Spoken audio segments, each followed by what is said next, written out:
Hey, this is Gina G, and you're listening to Sound Museum.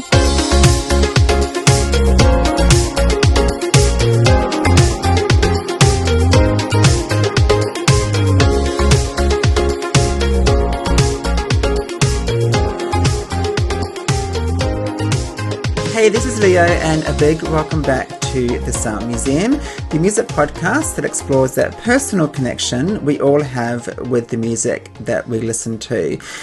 As always, thank you so much for listening to the podcast and your feedback and love for last week's episode, Countdown to Eurovision. I can't wait for the competition, and it's coming up next week. And to get us in the mood, we're heading back to 1996 when Aussie Girl came 8th place in the competition, but that single was a worldwide hit. Of course, I'm talking about Gina G. But before we get into this week's episode, make sure you like and subscribe to the podcast on your favourite podcast provider. That way you won't miss any future episodes. And if you use Apple Music, make sure you leave me a lovely review. And on Spotify, you can also leave a star rating as well. That really helps the podcast out. So if you can do that, that would be amazing. So for this podcast episode, we go back to May 2011, where my former co-host Jono and I had a chat with the lovely Gina G about her career, about that defining single, Ooh Ah, Just a Little Bit, and everything that happened after that, including her comeback track, Next to You, in 2011. So let's get started. Here is our interview with the lovely Gina G. Gina, welcome to the Sound Museum, and a big welcome back to Australia. Thank you. Oh, it's great to be back. I love it here. I miss it. It's my home. Let's go right back to the beginning. What first attracted you to the music industry? I was a DJ at 16. I left school at 15. Yeah, I didn't get my college degree. No, I didn't. But I learnt everything I needed to know by travelling the world. That was my education. And I started DJing at clubs at 16. I wasn't even allowed in them. It was illegal. And just kept working on music on behind the scenes. I started to write songs. I started to work with producers. It was really hard going in the beginning, but my first little success was Bass Culture in 1993. I don't know if anyone remembers this song called Love the Life. It was a great success for me because it was chosen by a Coke ad, played all through one summer, and actually made some money. Money. I actually did make some money. I was like, ooh, with that money, and it was also on the radio a lot, but it wasn't the hit that I needed. So I took off to England.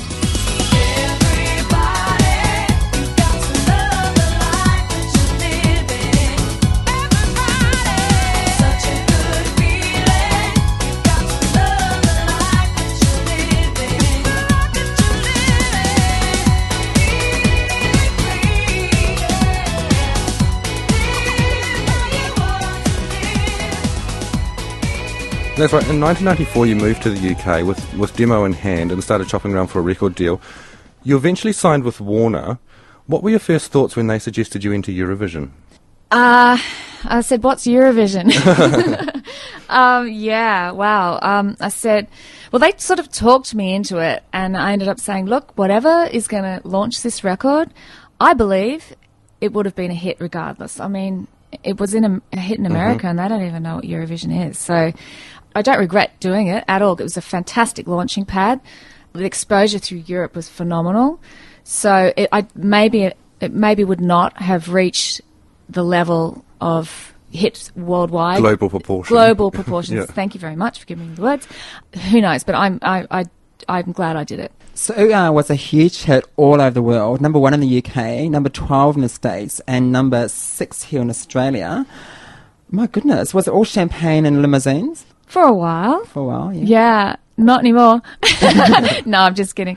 The music industry has totally changed. So labels don't spend that kind of money. They might do on Lady Gaga. Yeah, it was. I mean, I was staying in the best hotels. I had makeup artists traveling with me. It was entourage of dancers and money. You don't need to do that these days because you can't do all the promotion that you had to do back then because of digital. So it's digital downloading and online promotion. So it's also a Grammy nomination for Best Dance Recording.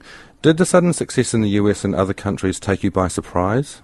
day I got the call that it was Grammy nominated, I think I passed out on my dad's front lawn. I mean, I really did. I was like so shocked. And it's a big deal, eh? It's a huge deal. But guess what? I was late to the Grammys because I was doing a Channel 9 interview for Australia in the lobby. My manager at the time, Terry Blamey, Kylie's manager, was like, yeah, you got time. I was like, you sure, Terry? Yeah. But he's like, did not estimate the traffic situation in New York. I raced in there and I just got in my seat to hear that Donna Summer had won. I was like, bugger. Oh. Just a little bit more. Just a little bit, you know what I'm looking for. Just a little bit more. Just a little bit, I give you love you can't ignore. Just a little bit more. Just a little bit, you know what I'm looking for. Just a little bit more. We've talked about the very beginning of your career. Let's move on a little bit because you began working on a second album after the success of Fresh. However, industry politics took over and things didn't work out for a while. How do you reflect on this period of time? This was a down time for me. I don't want to be negative, but I signed a bad contract. I was licensed to Warner's, so it wasn't their fault. They had nothing to do with it. They had no control. I signed to a producer who was not the most honest person in the world. Let's just say that. And I wasn't paid. I wasn't paid for the first album. And I said, well, if you pay me, I'll do the second album. And even if you don't pay me, I'll do the second album. And he said, I'm not paying you and I'm not doing a second album. He took off with all the money. So that was it. And Warner's had their hands tied and I had to go to court to be released of that contract before I could then go and sign with another label. So to this day, you received nothing from that Fresh period at all? Not the recording side, no. I wrote songs, so it's separated. You got recording, you got publishing. Because thank goodness I wrote songs, because I got my publishing, which kept me through and was kept me alive. Because what people don't know is that all the singles that were released, you co-wrote. Yes. Which was very smart on your part. Yeah, I think the producer wasn't very happy about that because he wanted all his songs. And what people don't know is that you also co-wrote Ooh Ah, but weren't credited for it. Is that right? That's exactly right. I did. That. If you would have heard the original demo of that song, I found it in the bottom of a basement in a box on cassette. It sounded horrendous, but there was something about it. There was the ooh-ah bit. The rest, I had to completely rewrite. And it took a while. I worked with a lot of different producers before I got to Motivate. You're the reason why, boy, I belong to you. You belong to me, naturally, so naturally. Baby, I belong to you. You belong to me, naturally, so naturally. I wanna get fresh with you, baby. I wanna do all the things that turn you on. I wanna get fresh, get a little closer. If it feels so right, how can it be wrong tonight? Oh, baby. Having gone through the best and the worst of the music industry, what's your take on the current music scene and what would you say to anyone wanting a slice of pop star life? It's hard. It's really hard to write a great pop song. People think it's easy. It's really difficult because all the elements have to be there. And I am so thrilled about what's happening right now. If someone now wants to be a pop artist, now is the time. And I think that the time I took away from it was good because it wasn't the right time for me. Songs that I wrote 8 years ago are relevant now. Even the sounds we were doing, we were kind of a bit ahead of our time. I mean, I've got songs in my cupboard that could be released right now because of the way we were going. And have I answered that question properly? Probably not. No, you have. Yeah, I mean, it's a great time for pop music, and if you can come up with enough, if you can tick all the boxes, have a listen to a lot of music out there, but make it your own. Make it your own unique style, and that's really, really important. Obviously, unlike back then, but these days, it's all American Idol, X Factor. Have you ever thought of being a mentor or judge on one of these shows? Have you ever been Oh, yes. approached or... Approach me, please. Thought I about would doing it. love to do that. Because being a mentor for new people would be amazing. If you've had so much success, you've been through all those difficult times as well. You can guide them on like, contracts and what to do and stuff. So it's a really good thing to do is be a mentor for someone. I would love to be a Yeah. mentor. I really would. I would love to be on. There's a new show called The Voice. Yes. If I In could the get UK? to that level, I mean, it's Christina Aguilera, hello, and CeeLo and Maroon 5 guy. What's the There's room gorgeous for, one? There's room for Yes. Gina G. Yeah. Surely. I would. That show has got me even more than American Idol. It's so exciting. Really? Yeah. And they mentor right. They really, really, spend a lot of time with the mentoring. Is today's pop star life more about the music, the fashion, the attitude, or a combination of all three? There's a fourth one: choreography and dance. I mean, it's so important to be able to dance now and move. And like, it's just, you have to have the whole package. There's no, if one's lacking, it won't work. It just doesn't work. It'll work to a certain level, but it won't. It's, the expectations are so high now, except for on the vocals, because you can melodyne the, Auto-tune them. yeah, you could, auto-tune the, I can't say the word crap, can I? You can No. say that. If you like, The darling. crap out of it. Sorry. Yeah, that's what everyone's listening to perfection now. There's no room for error. There's no room for an out of tune note, which kind of, strips the performance out of it and the emotion out of songs now. Let's go back to you and your career for a minute. You spent the early 2000s writing and working behind the scenes, and in 2003 you did the reality show Reborn in the USA. Was this saying to everyone, Gina G is still here and I'm still working? That's what I was hoping for. It didn't quite work out that way. That wasn't the right show for me. We all make mistakes, and it didn't work out for me at all. Out of all my career faux pas, that's the one. Put it down to experience. Yeah, it was fun though. Now, in 2006, you released Tonight's the Night. This time was in Full Control. You put out yourself. That must have been quite gratifying after that first experience. It was gratifying and unbelievably nerve-wracking because I had to fund it. I wanted to fund it myself, and it was just before digital came in for real. So there was still physical sides. There was so much work involved, and I needed a much bigger team than I had. Most of the money went into the video, and I don't know if you've seen the video. It's like I wanted to do something a little bit different than just the club, everyone dancing in the club, and that's what you would expect to see for that song. But I am so proud of that video because it's got some great exposure on YouTube. People just absolutely love it. So the song wasn't as big as I wanted it to be because, as I said, it was a more clubby vibe, and the remixes, Moto Blanco remixes, and that it did fantastic in the clubs. I mean, the DJs really support. It was like #1 on the pop tip chart in UK for weeks and weeks. But something sort of went awry with the physical sales. The video, I love. Get up, 'cause tonight is the night. Get up and be doing it right. Get up, 'cause tonight is the night. Get up and be doing it right. Get up, 'cause tonight is the night. Get up and be doing it right. Get up, 'cause tonight is the night. Get up and be doing it right. Get up, 'cause tonight is the night. Get up and be doing it right. Get up, 'cause tonight is the night. Get up and be doing it right. Get up, 'cause tonight is the night. Get up and be doing it right. Get up, 'cause tonight is the night. Get up and be doing it right. Gina, you are married with 2 kids and you live in LA. What attracted you to life in America as opposed to life back home in Australia or the UK? Well, a combination of things. I love LA. I have been writing there for many years. I always wanted to live there because of the weather, the music, and one other thing. My husband's a writer. Great place to raise a family. And also, I started writing, and I've written a screenplay. Woohoo. Really? What's it about? Can you tell us? It's exclusive? I can't really tell you, because if I tell you in one line what it is, it gives it away, the whole Okay. thing. I mean, it's based slightly on something I heard, just a snippet of something, and I made up the rest. So it was Watch like this space. watch this space, because I'm working with a writer right now who is just about to launch her TV show on HBO. So she's loving. She's saying, "You're going to sell this."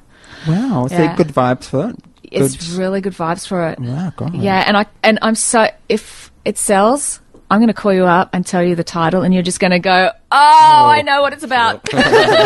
Cool. You've just released a new single called Next to You. Is this a return of Gina G, or did she never go away? Well, I never really went away, but the time between songs was vast. I started a family quite a few years ago, about 7 years ago. I have a 7-year-old and a 3-year-old now. So you've returned to the pop sound with this new single? I have. It's pop-tastic. I first heard it and I just thought, she's back. Oh, really? Yeah, I That's loved it straight away. Oh, And fantastic. Is this going to be the start of a new project or just like a one-off single? Oh, it's definitely not a one-off. I actually was on my way to Australia to do a writing trip for all the follow-ups of this single, and now we've been swamped with press, TV. It's just gone nuts, and I'm still doing the writing sessions, and I'm doing 3 tracks while I'm here. So we are bang, bang, bang with follow-ups. So what kind of sound are you wishing to go for with this new album? Synth-driven, radio-friendly versions, and with some killer club remixes, slamming mixes. Just give us a bit of an idea how the Next to You single came about, who's behind it, who wrote it, and why is that the song you've recorded? Well, there was a demo of this song that we wrote a while ago with a guy. I co-wrote it with a guy called Billy Pace, who actually he's worked with a lot of people, but his biggest hit was Celine Dion. I know it's really bizarre that it's an eclectic kind of mix of writers. Johnny X, my longtime co-writer, who co-wrote half the album, the first album of the Fresh album with me.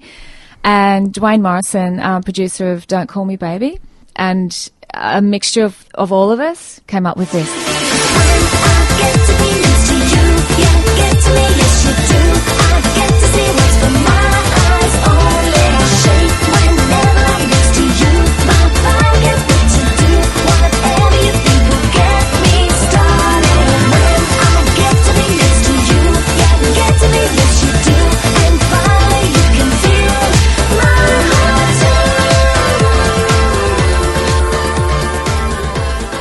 Now, of course, we couldn't complete this interview with you without a couple of mentions of that one particular song. It's been 15 years since Ooh Ah Just a Little Bit was released. Do we have to go back that far? I just want to know, It was only a few years ago. is this your signature song or the hit that just won't go away? The hit that just won't go away. And this, it's both really. I mean, it's my roots. I have to acknowledge that, and I'm proud of it. But I really want to move on. It's so hard to start with such a big song, and you're always trying to meet that level again, and it's so difficult. You know, if the fans can really get behind me on this and say, that's a time and era, if you release that now, it would sound dated. And it will always be on every party mix of the 90s. But that's the 90s, and I've got to move on. And people are saying on the response we've had of Next Year is, she's moved on, and we love that. So you must have performed it hundreds of times over the Million. last 15 years. I guess you'd tire of performing it, but the crowd reaction must still make it worthwhile, surely. Yes, because they do all the moves, and Yeah. they sing it all. Every lyric. I don't have to sing. I just hold the mic out to them. Now, finally, to finish off, we've got a few quick-fire questions for you. Who ate the chocolate after the Fresh photo shoot? Was it Terry, or was it your manager? Was it yourself? Was it no? No one would have wanted to eat that off my body or anywhere. It was disgusting. It was chocolate icing because it was the thickest Oh, okay. product Was it you could get. paint? No, Was it's not paint. Oh, okay. No, it was chocolate Icing. icing, real icing, thick, sickly, sweet yuckiness. Oh, Yum. you must have that on your body for days, like in little... You don't want to shot- know where. Oh, my God. I was Where it trying to got get to. that out of crevices. You don't want to know. Gina, who's your favourite Australian pop star? Well, at the moment, I love Sia because I'm seeing her on The Voice working with Christina Aguilera, and she's just amazing. Love her. Love Delta Goodrun.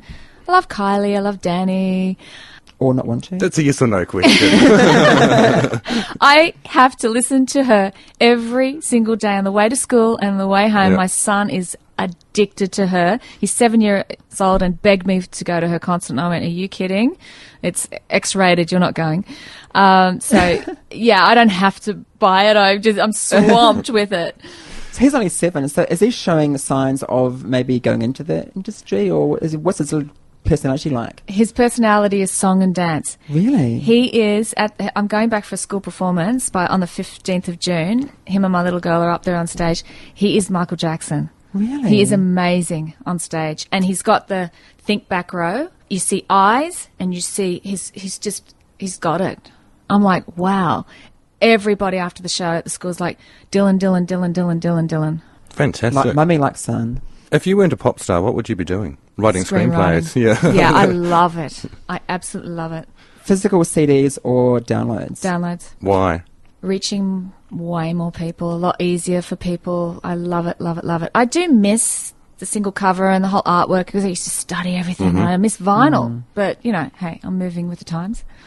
What's the best thing about your gay fan base? The loyalty and the support. It never goes away. I have to say, you guys are life and death to me. Because on your Facebook and Twitter, I mean, I follow you on Twitter and Facebook, and the fans are just so loyal and so, they just love you, they just adore you. Even fans from the UK and parts of Europe and here in Australia, it must be really fantastic to get that support. Even Pop Justice are being really, really nice to me. And when they can be have harsh. not been in the past. Yeah. I've been nearly cried one time when I read something. Everything's positive, amazing. Wow, love it. Da. Wow, I'm so thrilled. Gina, thank you so much for chatting with us today, and all the best for the new single, the album, and the screenplay. Thank you, guys. I'm so excited to be here. Thank you. That was so lovely hearing that interview again. It's been a long time. 2011 that was, and back in those days, Sound Museum was a music radio show on Melbourne's Joy 94.9, and we had so much fun chatting with Gina. And you can also check out the photos with Gina on our Sound Museum socials this week as well. Now, around that time, she was, of course, promoting her comeback single, Next to You. And in the chat, we did mention that she was performing in Benny's nightclub, while that performance was also part of filming the video. And if you go to our YouTube channel, you can see that Aussie version of the single for Next to You. And look out for some guy in a grey hoodie. That is me, dancing up a storm in the video. I called in some friends to become some extras as well. So my friends Natalie and Owen also make the cut in the music video. So getting back to Ooh Ah just a little bit, that finished in 8th place in the 1996 Eurovision Song Contest. And as I said in the interview, that was a huge hit in the UK and Australia, but also it was massive all over Europe. It was number 1 in Scotland and Israel and in the UK, number 5 in Australia, Denmark and Norway, number 6 in Belgium, Finland and Ireland, and of course number 12 in the US, where she was nominated for a Grammy Award for Best Dance Recording. The follow-up single, I Belong to You, again was a huge hit in Europe, number 3 in Scotland, number 4 in Belgium, 6 in the UK, number 8 in Israel, number 10 in Iceland, 12 in Denmark, 16 in Ireland, and number 34 here in Australia. With the single Fresh, the success continued, number 6 in the UK and Scotland, number 11 in Belgium, 16 in Israel, and 23 in Australia. So let's check out the 4th single from the album Fresh. This is Te Amo. I wanna be where the sun is shining. I'm not letting you. I wanna have you there beside me. I'm not letting you. Now those lazy summer days, they seem so far away. Wherever you may go, Te amo. Gorgeous track and another big hit across Europe, reaching number 1 in Romania, number 8 in Israel, 9 in Scotland, 11 in the UK, number 12 in Lithuania, and number 14 in Belgium. Now this single from the album Fresh cracked the US top 50. Give me some love. Wow, wow. I've been waiting forever. Give me some love. Wow, wow. Boy, I can't wait any longer. Give me some love. Wow. That is Gimme Some Love, reaching number 17 in Scotland, 25 in the UK, 46 in the US, and 48 in Canada. The last single to be released from the album Fresh was this one. Every time I fall, like the rainbows fall from the sky. Every time I breathe,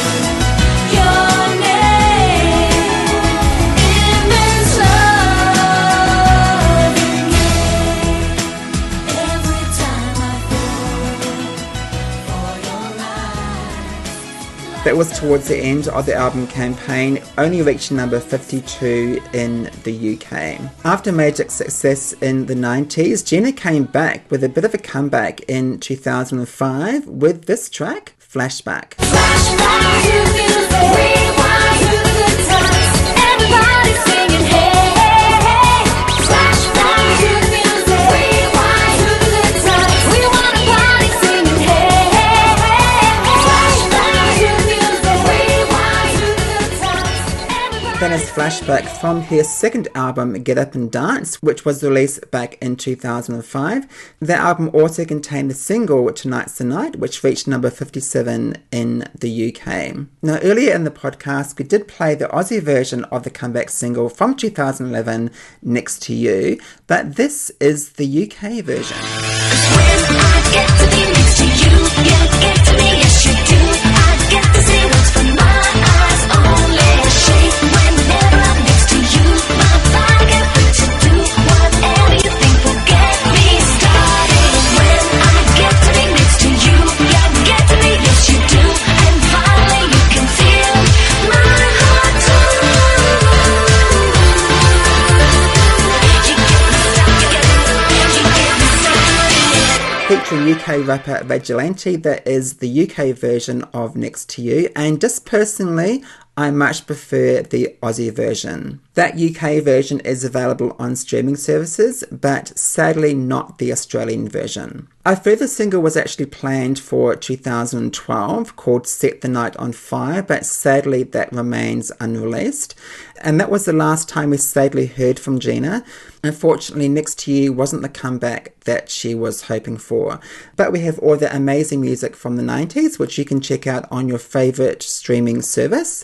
Sadly, the second album, Get Up and Dance, is not on streaming, but if you look hard enough on YouTube, you can check out the tracks on there. I really hope you enjoyed this week's podcast on Gina G and her Eurovision journey and beyond.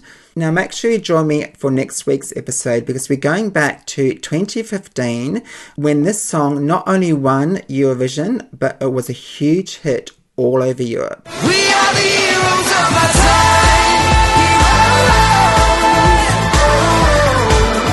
But we're dancing with the demons in our minds.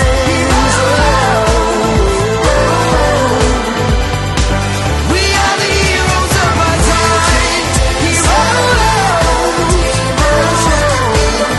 But we're dancing with the demons in our minds.